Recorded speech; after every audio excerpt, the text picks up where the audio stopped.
Hello friends, स्वागत है आपका द फ्री एकेडमी में। और आज हम आपके लिए लेके आए हैं बीटीसी सेमेस्टर कौन सा सेमेस्टर सेकंड की क्लास हमारी दूसरी में। हमने देखा था कि लासा और मासा अब लेकर आए हैं नेक्स्ट क्लास, जिसमें हम क्या पढ़ेंगे, मासा। हमारा ये हमारी मैथ की क्लास है। मैथ की क्लास में हमने पढ़ चुके हैं, सिलेबस पढ़ चुके हैं, लासा पढ़ चुके हैं। आज हम देखेंगे मासा हमारा क्या है।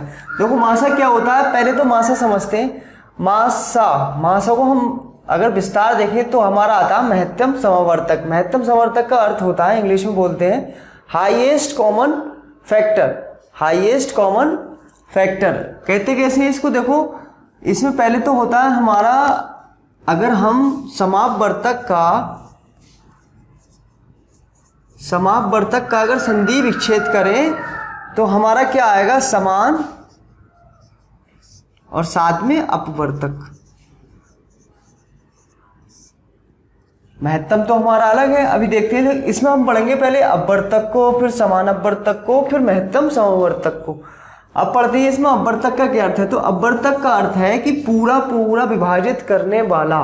फॉर एग्जाम्पल जैसे कि हमारे पास 18 है। अब 18 को कौन कौन सी संख्याएं पूरा पूरा विभाजित कर सकती हैं वो देखते हैं। 1 से भी हमारा हो जाएगा 18 पूरा विभाजित, 2 से भी हो जाएगा, 3 से भी हो जाएगा, 6 से भी हो जाएगा, और क्या है 18 से 9 से भी हो जाएगा। इन संख्याओं से पूरा पूरा विभाजित हो जाएगा। अच्छा, एक चीज़ और देखने की है कि एक क्या है, हमारा सभी संख्याओं का अपवर्तक होता है। और क्या है इसमें कि एक को हम काउंट भी करते हैं। जैसे कि तुमसे अगर पूछा जाए कि 18 के अपवर्तक बताओ, जैसे मासा में क्या था, हमने बताया था कि आपसे पूछेगा कि 3 बताओ, 4 बताओ, 5 बताओ अपवर्तक। लेकिन इसमें क्या है कि वो डायरेक्ट पूछेगा 18 के अपवर्तक कितने होंगे। तो आपको क्या करना है, ऐसी संख्या लिखना है जो 18 को पूरा पूरा काट दें। देखते हैं, 1 भी होगा, 2 भी होगा, 3 भी होगा, 6 भी होगा, 9 भी होगा, 18 भी होगा। तो कितनी संख्या हो गई हमारी, 1 2 3 4 5 6। तो आपसे पूछा 18 के कितने अपवर्तक हैं, तो आप क्या बताओगे, 6 अपवर्तक हैं 18 के। अब देखते हैं, यदि कोई संख्या 2 अथवा 2 से अधिक संख्याओं को पूरा पूरा विभाजित करती है तो उसे इन संख्याओं का समान अपवर्तक कहते हैं। क्या बोलते हैं, समान अपवर्तक। अभी एक चीज़ बता दें, जैसे कि हमारे पास यहाँ बता देते हैं कि 6 है और हमारे पास 12 है। तो आपसे पूछा जाए कि 6 के अपवर्तक क्या होंगे, तो आप डायरेक्टली बता देंगे कि ऐसी संख्याएं जो 6 को पूरा पूरा विभाजित करें वो कौन कौन सी होंगी। 1 होगी, 2 से भी हमारा 6 हो जाएगा, 3 से भी पूरा चला जाएगा, और 6 खुद ऐसी संख्या होगी जो 6 को पूरा पूरा विभाजित कर देगी। अब देखते हैं 12 हमारी कौन सी संख्या है। 12 से कौन कौन सी होंगी, तो 1 से भी हो जाएगा 12, 2 से भी, 3 से भी, 4 से भी हो जाएगा, और 6 से भी हो जाएगा, और खुद 12 से भी हो जाएगा।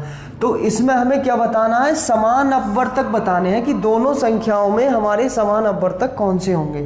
तो कौन कौन से होंगे, देखो 2 भी होगा हमारा, 3 भी होगा, और एक 6 भी होगा हमारा, एक तो होगा ही होगा।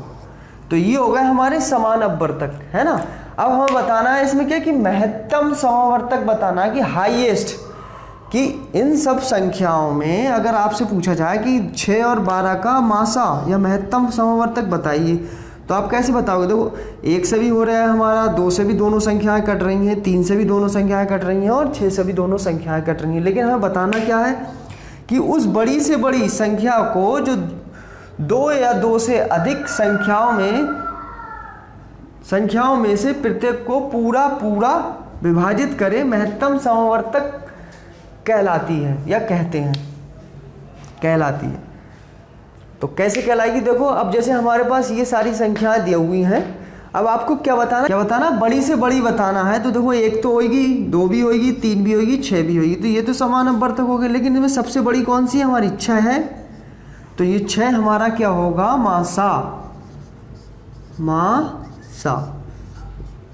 मासा हमारा कितना हो जाएगा, 6, और समान अपवर्तक हमारे ये वाले हो जाएंगे, है नहीं। ये था हमारा महत्तम समवर्तक। आइए अब हम देखते हैं मासा ज्ञात करने की कौन कौन सी विधियाँ। तो मासा ज्ञात करने की हमारी 2 विधियाँ होती हैं। नंबर 1 होती है हमारी भाग विधि, और एक होती है हमारी गुणनखंड विधि। अब हम देखते हैं भाग विधि कैसे होती है। जैसे कि हम मान लो हमारे पास 2 संख्याएं हैं, एक हो गई 120 और एक है हमारी 100 44। कैसी संख्या है? 3 अंकों की, 1 2 3 1 2 3। अब देखते हैं हम इसे भाग विधि से कैसे सॉल्व करते हैं। तो जो सबसे छोटी संख्या है उसको हम बनाते हैं भाजक। क्या बनाते हैं? भाजक। और हमारे पास ये वाली जो है इसको हम यहाँ लिख देंगे 144। छोटी संख्या से बड़ी संख्या को क्या देंगे? भाग करेंगे। अब देखो कैसे करते हैं। 120 ही कम एक ही बार जाएगा तो हमारा 120 यहाँ बचा। अब देखो 4 बचा यहाँ पर, 4 में से 2 गया, 2 बचा, 1 में से 1 गया 0। इस संख्या को यहीं रहने देते हैं, है ना। इस संख्या को यहीं रहने दो। जिस संख्या को हमने भाजक बनाया था उसको फिर यहाँ ले आओ 120। इस संख्या से हमने भाग किया, एक बार गया, 24 हमारा शेषफल आया। शेषफल वहीं रहने दिया और शेषफल को ही हमने क्या बना लिया? भाजक बना लिया।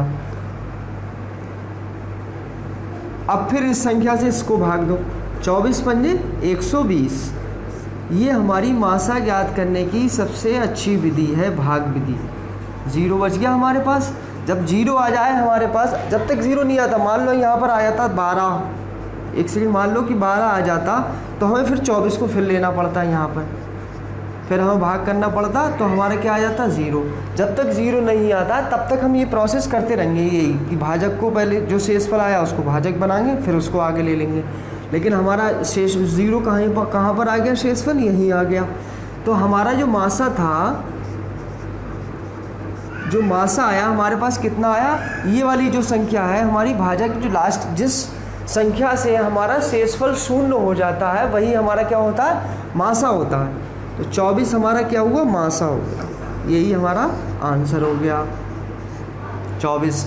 24 एक ऐसी संख्या है जो दोनों संख्याओं को पूरा विभाजित कर देगी। देखो 24 से अगर हम काटें तो 24 पंजे 120 से भी हमारा जा रहा, और एक और आगे बढ़ा तो 24 छक्का 144।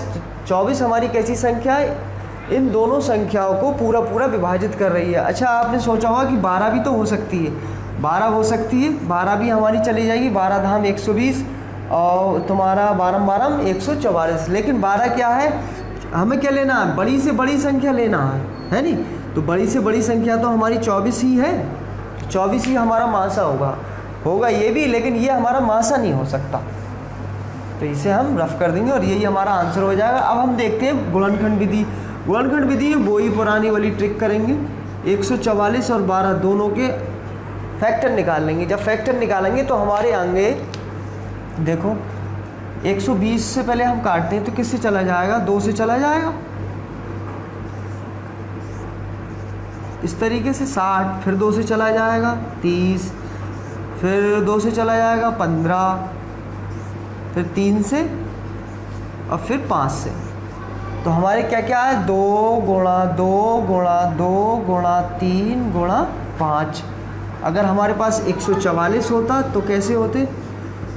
2 से चला, 2 सत्ते 14 और 2 दूनी 4, फिर 2 से चला जाएगा 2 तियाँ 6, 2 छंग 12, फिर 2 से चला जाएगा 2 ही कम 2, 2 अट्ठे 16, फिर 2 से 2 नीम 18, फिर 3 से और फिर 3 से। तो हमारे पास 144 के कितने आए? 2 गुणा 2 गुणा 2 गुणा 2 गुणा 3 गुणा 3, 2 दूनी 4 दूनी 8 दूनी 16 तियाँ 48, 48 तियाँ 144। अब देखते हैं इसमें कौन कौन से हमारे कॉमन फैक्टर हैं। पहले कॉमन फैक्टर देखते हैं कौन कौन से हैं। तो पहले तो हमारा 2 भी है, ये वाला हो गया। 1 2 हमारा ये वाला हो गया। 1 2 हमारा ये वाला हो गया। और क्या बचा हमारे पास? एक 3 हो गया। बस हमें वही लेना होता है जो हमारी कॉमन है। देखो कैसे करते हैं इसका। अगर मैं मासा निकालूं तो हमारे पास क्या आएगा? इसका आंसर 2 गुणा 2 गुणा 2 और गुणा 3, 2 दूनी 4 दूनी 8 तियाँ 24। तो इससे भी हमारा गुणनखंड विधि से भी हमारा आंसर कितना आया? 24। तो ये आइए हम देखते हैं इससे रिलेटिव हमारे कौन कौन से क्वेश्चन है। तो हमारा पहला क्वेश्चन है इसमें 671 781 था 1441 का मासा भाग विधि द्वारा बताना। कौन सी विधि द्वारा? भाग विधि। हमारे पास संख्याएं कौन कौन सी? 671 781 और 1471। अब आपको ये देखना है कि इस संख्याओं में सबसे छोटी कौन सी संख्या है। तो सबसे छोटी संख्या तो हमारी 671 है। बस 671 को हम यहाँ लिख देंगे उसके बाद क्रम वाइज करेंगे, 781 लेंगे यहाँ पर, इसको भी यहीं रहने देंगे। अब देखते हैं कि 671 से 781 कितनी बार जाता है, एक ही बार जाएगा। तो 671 कम 671, एक में से एक गया 0 बचा हमारा, 8 में से 7 गया 1 बचा, 7 में से 6 गया 1 बचा। अब 671 यहाँ उतार लिए हमने। अब देखते हैं हमारा कितने बार जाता है ये वाला। देखो 11 छन 66 हो गया, तो कितने बार जाएगा हमारा, 6 बार जाएगा। तो 6 की पहले 0 में करेंगे तो 0, 6 ही कम 6, 6 ही कम 6, तो 11 छक 66 मतलब 660। अब फिर देखते हैं इसमें माइनस करके, है नहीं, तो देखो एक का ऐसे ही आ जाएगा, 7 में से 1 गया तो 1 ही बचा हमारे पास, 6 में से 6 गया तो 0 आ गया हमारे पास। कितने बचे, 11 बचे, जो 11 यहाँ रहने दिए और ये वाली संख्या फिर यहाँ ले ली हमने 110। तो 11 ही कम 11 मतलब 11 धाम 110। तो इस चीज़ से हमें पता लगा कि अगर हमें इन दो संख्याओं का मासा निकालने के लिए दिया जाता तब हमारा मासा कितना आता, यहाँ पर 11 आता, ये वाला आता नहीं आता। लेकिन हमें एक संख्या और दे दी उसने 1441। जब 1400 हमारे पास 41 दी हुई है तो हमारे पास जो मासा आया था उसी को हम ले लेंगे यहाँ पर। बस अब डिवाइड करते चले जाएंगे। अगर 1441 11 से पूर्ण विभाजित हो जाती है तो हमारी 11 क्या होएगी, मासा हो जाएगा हमारा। देखो कैसे, 11 ही कम 11, कितना बचा हमारे पास, 3 बचा, 4 उताली 11 तियाँ 33 हो गए, फिर 1 बचा हमारे पास, है नहीं, फिर 1 को उतार लिया तो 11 ही कम 11। तो ये संख्या यहाँ 0 हो गया, पूरी पूरी कट गई। तो अब हम लिख देंगे अतः 671 781 व 1441 का मासा कितना होगा, हमारे मासा कितना हो जाएगा, 11। और यही हमारी क्या होगा, आंसर हो जाएगा। देखते हैं नेक्स्ट क्वेश्चन, देखते हैं दूसरा क्वेश्चन हमारा क्या है। 306 और 630 का मासा वही बताना है भाग विधि से। तो 306 हमारी छोटी यहाँ ले ली, 630 हमने इस साइड ले ली। अब देखते हैं कितने बार चला जाएगा, 2 बार चलाएगा, 2 छंग 12, हासिल लगा 1, 0 में करी तो 1 ही आ जाएगा यहाँ पे, और 2 3 दूनी 6, 612 हो जाएगा हमारे पास। जब 612 हो जाएगा बस इसी को हमें घटा देना है।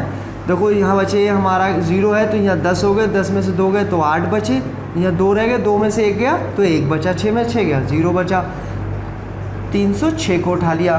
अब 18 में 306 हमारे आते हैं। 18 के अगर हम फैक्टर निकालें, अब बर्तन निकालें तो हमारे 306 आते हैं। तो हमें क्या करना पड़ेगा, 18 से ही भाग देना पड़ेगा। तो 18 से भाग देंगे, 18 दूनी 36 ज़्यादा हो जाएगा तो एक ही बार में जाएगा। 18 ही कम 18 कितने बचे यहाँ पर हमारे, 2 बचे और यहाँ 1 बचा, 6 उतार लिए हमने। 18 सत्ते 126, 18 सत्ते हमारे कितने हो जाएंगे, 126। ये हमारा 0 हो गया। तो हमारा 306 व 630 का मासा कितना हो गया, मासा हमारा कितना हो गया, 18। यही तो बचा हमारे पास, जिससे हमारा शेषफल क्या हुआ, 0 हुआ।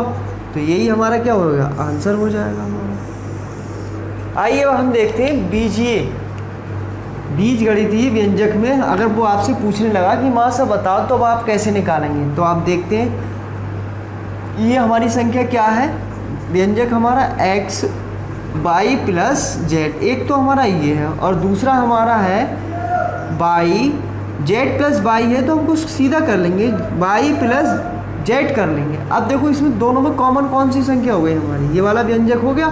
तो यही हमारा क्या हो जाएगा, मासा हो जाएगा। तो मासा में हम लिख देंगे y प्लस जेड। देखते हैं हम दूसरा वाला क्या है, हमारे पास ये है व्यंजक x y का क्यू दिया हुआ है। जब x y का क्यू दिया हुआ है तो हम इसके फैक्टर कर लेंगे, x गुणा, बड़ा करके लिख लो थोड़ा, x गुणा y की घात 3 है तो y को हम 3 बार लिख सकते हैं, इस फॉर्म में लिख सकते हैं। तो गुणा में क्या होता है, घातें हमारी जुड़ जाती हैं। अब दूसरा व्यंजक हमारे पास है x का क्यू और y, इसको भी कर लो, x की पावर 3 है तो 3 बार x को लिख लिया। अब देखते हैं इसमें कॉमन क्या है, और एक x प्लस जेड है, पूरा करके लिख लो यहाँ पर। क्या है, x का क्यूब y और x प्लस जेड। तो इसमें कॉमन कौन सा है हमारा, एक तो ये है हमारा कॉमन और एक ये वाला कॉमन है। तो मासा हमारे पास क्या हो जाएगा इसका, x गुणा y, मतलब x और y, यही हमारा क्या होगा, आंसर होगा।